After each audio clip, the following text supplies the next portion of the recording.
গাজীপুরে গাছা থানায় দায়ের করা ৩টি হত্যা মামলায় সাবেক শিল্প উপদেষ্টা সালমান এফ রহমান, আইনমন্ত্রী আনিসুল হক, খাদ্যমন্ত্রী মোহাম্মদ কামরুল ইসলাম ও সাবেক আইজিপি আব্দুল্লাহ আল মামুনকে গাজীপুরের আদালতে হাজির করা হয়েছে।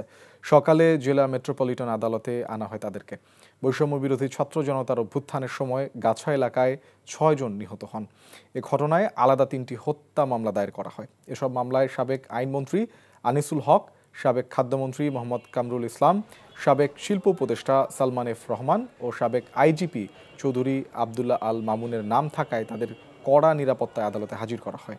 আদালত তাদেরকে এ মামলায় গ্রেফতার দেখিয়ে কারাগারে পাঠিয়ে দেয়।